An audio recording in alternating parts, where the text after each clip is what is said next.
respond to the union budget that was presented by the Honorable Finance Minister for the year 2025-26, but also to expose the grand illusion it weaves. A mirage, a deception, or rather a golden deer budget. Well, all of you must be wondering, why am I referring to this budget as the golden deer budget? The 2025 union budget is nothing but a marriage moment from the Ramayana, an elaborate illusion designed to deceive. Just as the demon marriage took the golden form of deer to lure Ma Sita away, the NDA government has crafted a shiny, dazzling budget promising prosperity while hiding the economic catastrophe beneath. This budget might shimmer, but it's hollow as a treasure chest filled with air. It has flashy promises of tax cuts, economic growth, infrastructure hype to distract the common man, but beneath this illusion lies a brutal reality. Hidden indirect taxes, soaring inflation, slashed public spendings, and last but not the least, corporate giveaways.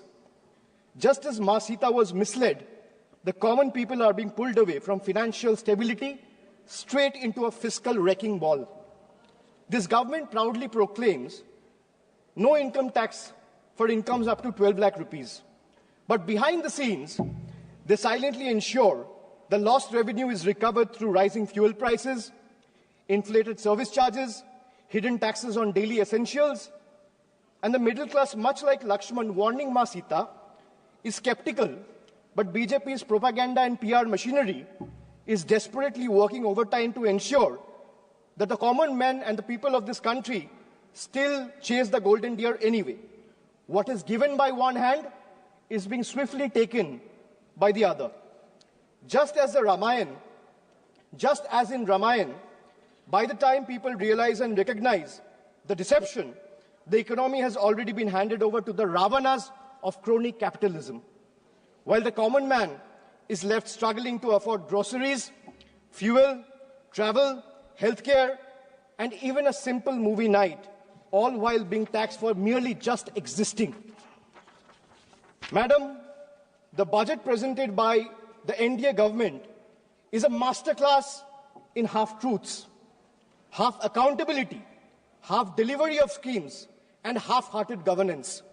From half-built houses under PMAY to half-achieved farmer income targets, the government continues to sell dreams while delivering only fragments of reality. Infrastructure projects remain half-finished, welfare schemes reach half the beneficiaries, and their failed economic policies cater to half the population, leaving the rest in uncertainty. This is not a vision for developed India. It's a half-baked agenda wrapped in propaganda. Make no mistake, much like demonetization, GST, and the draconian farm laws, the full extent of devastation will only be visible when the smoke clears. I'll start with half-truths. So the NDA government in Maharashtra launched the Ladki Behan.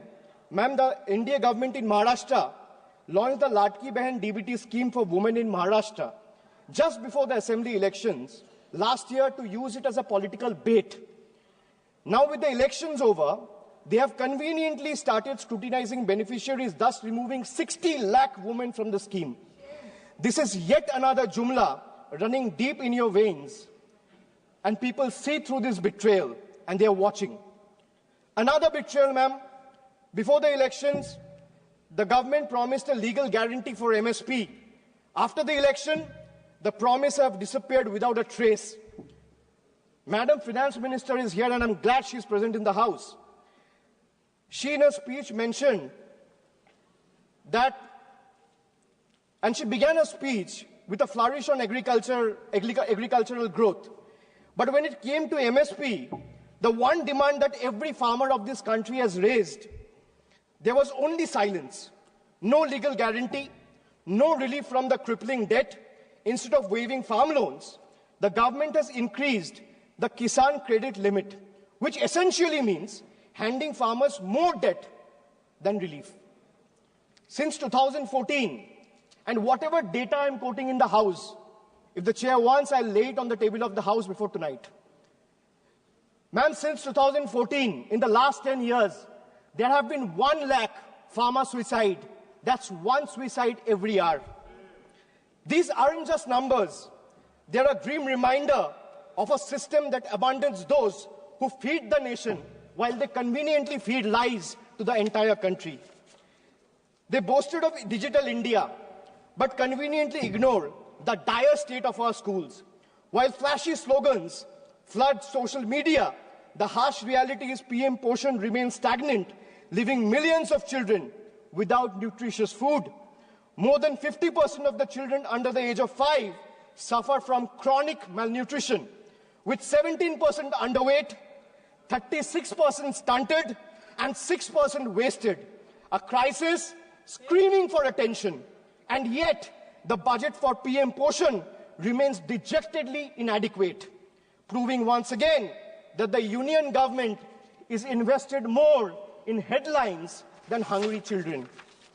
Another half-truth: before the elections, the NDA government or the ruling party, BJP, promised LPG cylinders for all. But in reality, 1.2 crore households, I repeat the figure, 1.2 crore households could not afford even a single refill in 2022-23 because of their exorbitant price hikes. This is not upliftment. This is abandonment. When people have to choose between a meal and a refill, their promise is nothing but a cruel joke. In 2019, the cabinet approved 8,574 crore for the census. Yet in 2025, today, even after 5 years, only 570 crore has been allocated in this year's budget. 5 years late and still counting. And this is not happening this year either. But why does this matter? Why am I talking about census? Because without a census, every policy, every income tax slab revision, and every economic projection is simply and just a blind projection and a blind gamble. The Nari Shakti Vandan Adhiniyam, Women Reservation Act, which was passed by calling a special session 18 months back in 2023, can't be implemented as its rollout depends on the completion of the next census and subsequent delimitation. Both are yet to be scheduled. The government seems to prefer running the country on guesstimates and propaganda rather than real data, because facts expose their failures and they would rather keep the nation in the dark. As we look at the economy policies of the NDA government, one cannot help but see a pattern. And what is the pattern? Ma'am, the pattern is of or if I am to say, it resembles the tale of a reverse Robin Hood. What is a reverse Robin Hood? We know the story of Robin Hood, taking from the rich and giving to the poor. BJP has mastered the art of taking from the poor and giving it to the wealthy elite. So reverse Robin Hood. For instance, I'll give you an example. For instance, the waiving of corporate loans worth thousands of crores using taxpayers' money, while poor farmers struggling with small debts are left to suffer. The government claims to have no money to increase subsidies on essential commodities, yet it slashes corporate tax rates, giving billionaires an even bigger slice of the pie. This is not economic justice. This is economic favoritism at its worst.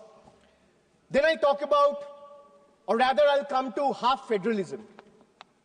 You know, all the members sitting in this house have never heard of this phrase. This is a phrase that I've coined. Half federalism. Why I say half federalism? I'll give you another example just to understand it better. Madam, in Bihar, BJP's ally, Janata Dal United or JDU, have 12 seats. That means BJP has 12 MPs in Bihar. And in Bengal, BJP has 12 MPs. BJP is in power in Bihar and BJP is not in power in Bengal. So Bihar gets bonanza, Bengal gets blockade. This is half federalism. Madam, not a single meaningful financial allocation has been made for the state of Bengal. This is a Bangla Birodhi budget. 1.7 lakh crore is still due to the state of West Bengal under various heads. This is a deliberate financial blockade, a calculated move to stifle Bengal's growth, prosperity and development. West Bengal's spending due on Manrega to the tune of 7,000 crore still remains unpaid, depriving 59 lakh poor workers. The state has launched Karmashri scheme for providing employment opportunities to job card holders, paying 51 lakh workers from its own funds. The central government has not cleared 8,140 crores in housing dues for rural Bengal under Pradhan Mantri Awas Yojana, depriving 12 lakh beneficiaries. The state government launched the Banglar Bari project last year in the month of December, providing housing to 12 lakh beneficiaries entirely from the state's own funds. Why am I giving you these facts? Because all of you, especially the members sitting in the treasury benches, must know, even though you have deprived West Bengal, the state continues to stand tall as a true testament, an example of Atma Nirbharata, where the mind is without fear, where the head is held high. Chitto jeta bhoy shunno, uchcho jeta shir. While the center withhold funds and play politics with the people of Bengal and their livelihoods, Bengal refuses to beg. We build, we provide, we progress, we grow with or without their support. Bengal has more than doubled its export in the last 10 years. 57 lakh new MSMEs have been added, employing over 1 crore people. Bengal's handloom industry employs over 5 lakh workers, which is the second highest in the country. The state's broadband policy, formulated in 2020, resulted in investment of 7,500 crore in the telecom sector alone. Almost 3 lakh direct employment has been generated in IT companies. Bengal has over 88 lakh MSMEs, which is the second highest in the country. 1 out of 5 MSME are owned by women, which is highest in the country. 36% of workers in these enterprises are female, third highest in the country. Madam, now I'll come to health. India remains one of the lowest healthcare spenders globally, investing a mere 3% of its GDP, far behind China's 5% and United States of America's 16%. For a country of 140 crore people, this level of investment is not just inadequate, it's an outright betrayal of public health. The government has opened floodgates for 100% FDI in insurance, happily inviting foreign profits, but refuses to remove the crushing 18% GST on health insurance. So while the corporates enjoy free rein, the common man is taxed while they are fighting for their own lives. This is not reform. This is a rigged game where the poor and the downtrodden and the common people of the country are deliberately made to lose. Instead of strengthening government hospitals, this government prioritizes private insurance. Models like PMJAY, whose allocations shot up by 29%, essentially funneling public money into corporate pockets. Strengthening public health care could have benefited millions, but instead government chose to privatize healthcare under the guise of welfare. And if the government truly cared about public health, why has funding for mental health programs like National Tele-Mental Health Scheme has been slashed by 16%? Why is NIMHANS, which is the country's top health mental institute, facing budget cuts? The answer is simple. The government just doesn't care. If healthcare were a priority, this budget would be investing in real solutions, not just mere illusions. Under BJP rule, all of them combined, they excel in crafting headlines. But when it comes to hospitals, medicines, genuine public health investment, the reality is nothing short of an empty set. Madam, now I'll come to half minister. I spoke about half truths. I spoke about half federalism. Now let's talk about half minister. Because our part-time railway minister is also juggling between two other ministries. One is electronics and IT, and the other one is information and broadcasting. Running the Indian Railways, which is considered as a lifeline for millions, is not a side gig, madam. But under BJP, governance has become a multitasking circus, delivering half-baked results everywhere. Why I say this? Because from the time this government came in, they have discontinued the railway budget. What they have done for safety? How many kilometers have been covered under Kavach? Between 2015 to 2024, there has been 678 consequential railway accidents, where more than 784 people have lost their lives, leaving more than 2,000 injured. No wonder tracks are crumbling, the tech sector is struggling, and the media is drowning in propaganda. Then, ma'am, I come to half-baked answers. I can ask 50 questions or 100 questions to the government, but let me ask only 5. Why did you promise the people of this country a $5 trillion economy by 2025? We are in 2025 today, in the month of February. And looking at the rate India is growing, that goal will not even be achieved by 2037. Forget about 2025. Why did you slash funds for LPG connection to poor households by 30% over revised estimates? Why have you slashed funds for crop insurance scheme by 25% over revised estimates? Why has the Data Protection Board of India given only 5 crore rupees when the cost of running Parliament for a single day is more than 9 crore rupees? Why has the budget allocation for minority affairs have been slashed by 57%, decreasing significantly from 1,575 crores in 24-25 to 678 crores in 25-26. These are hard facts. These are data. Ma'am, now I come to half accountability. After half truths, after half federalism, after half minister, after half-baked answers, I come to half accountability. A government is expected to be 100% accountable. But this coalition government believes in half accountability. You all must be wondering, where is the other 50%? Well, that's conveniently covered by the Godi media. Because if you ask the media, according to them, this government is working 200%, is functioning at 200% efficiency.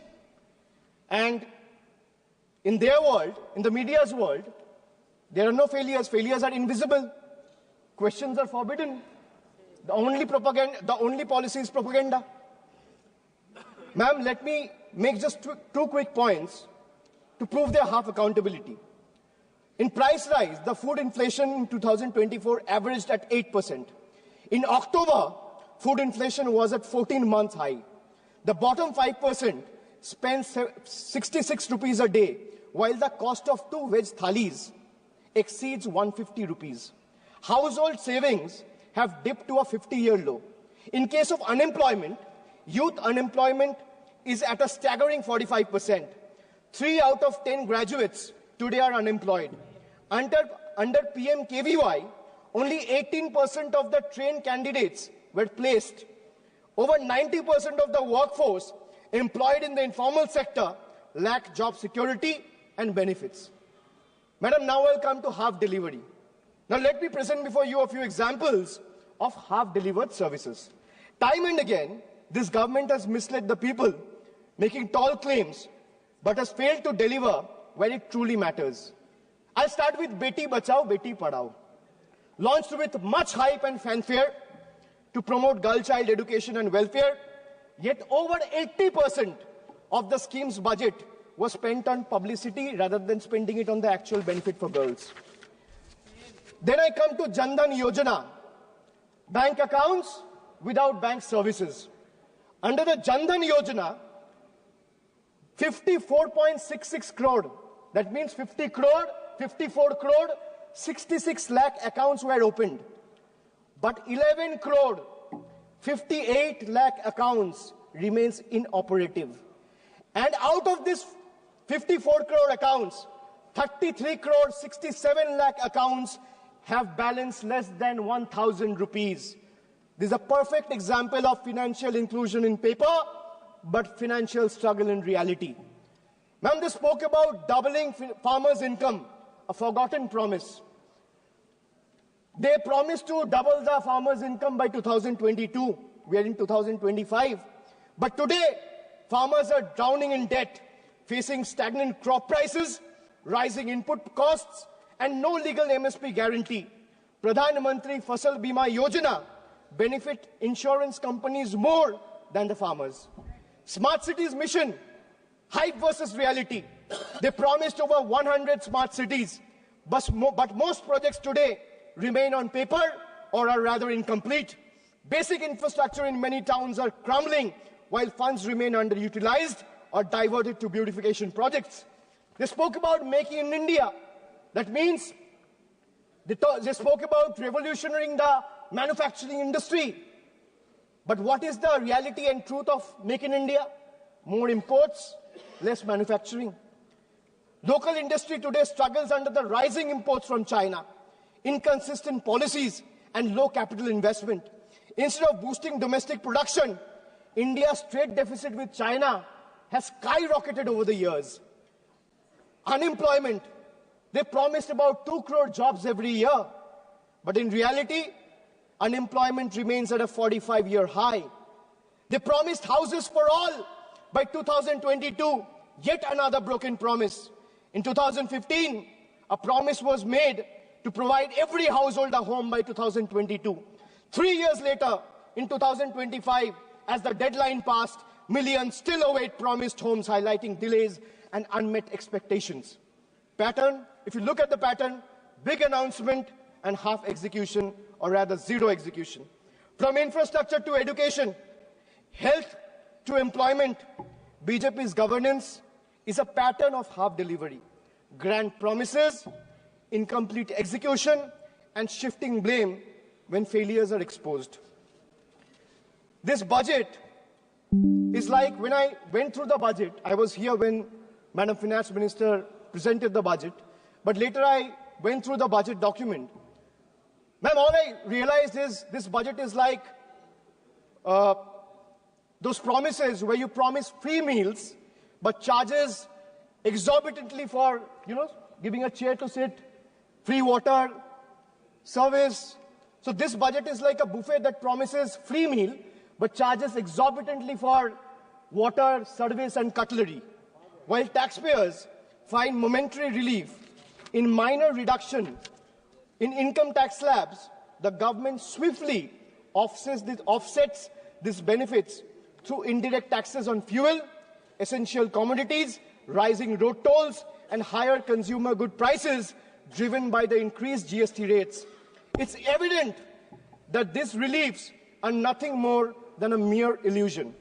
Much like the Jio's once free data plans, attracting millions of users at a time, and then they raise the tariff sharply, which now comes monthly at a hefty price tag. The government claims to provide relief, but the reality for the middle class tells a different story.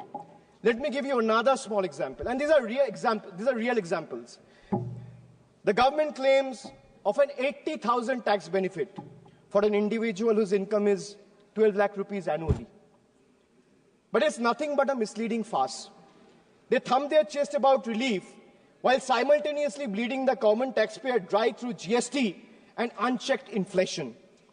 A taxpayer in this income bracket, that means someone who is earning 12 lakh rupees annually, spends on essential categories like food, housing, education, healthcare, railway travel, air travel, transport, recreation, and each of these are subjected to steep GST rates under NDA's failed economic policies.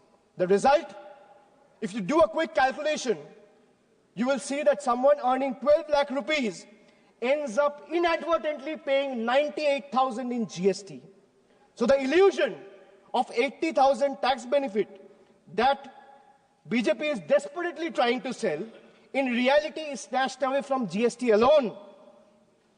That means someone earning 12 lakh rupees is inadvertently having to pay 98,000 rupees on the account of GST alone. Then you have surcharges, you have cess, you have toll tax, you have many other tax. You have STT, security tax.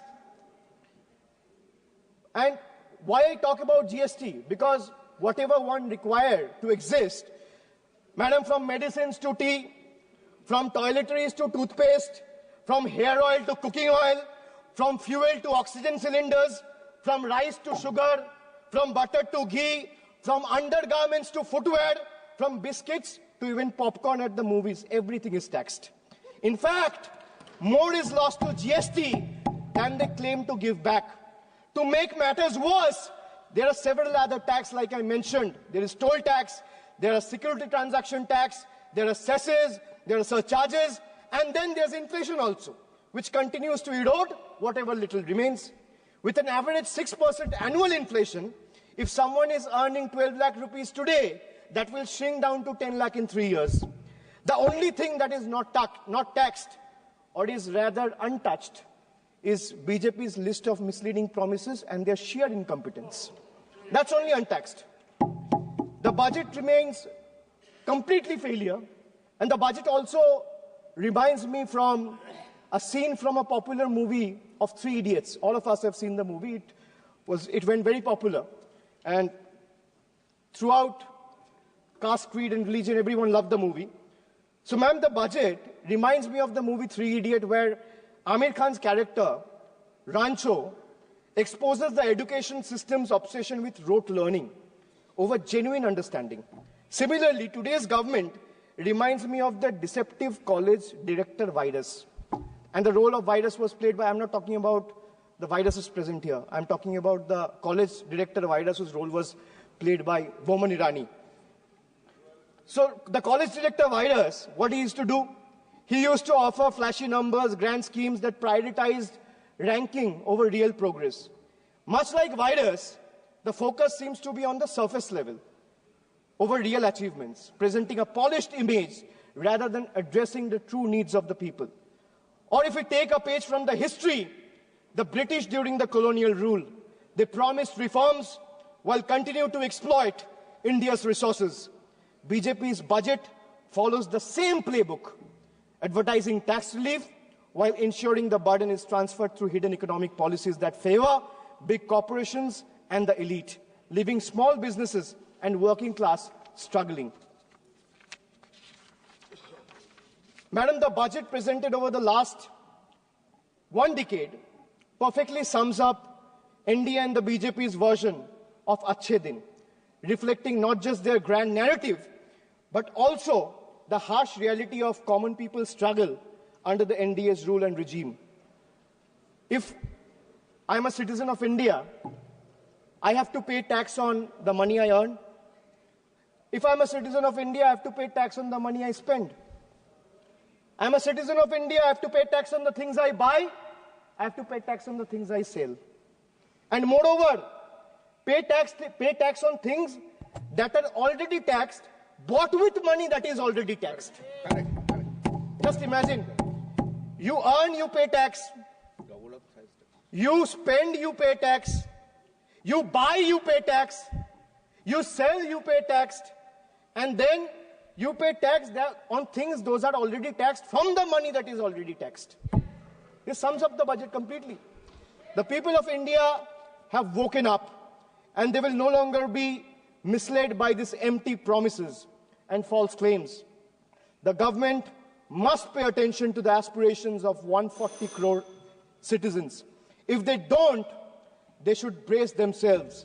What started as a teaser in June 2024 will soon become a full-blown blockbuster. After all, the saying goes, never underestimate the power of the common man. And they are all, every Indian who's watching this, who has seen the budget, who has voted in 24 and is going to vote again, exercise their franchise, they are far better scriptwriters than the BJP members of this house. India now sees the truth clearly. BJP stands for Bhashan, Jumla and Propaganda, where speeches replaces real action. And NDA stands for, well, no prize for guessing, not delivering anything. Thank you, Madam. Jai Hind. माननीय सदस्य Shri D Prasad Rao जी,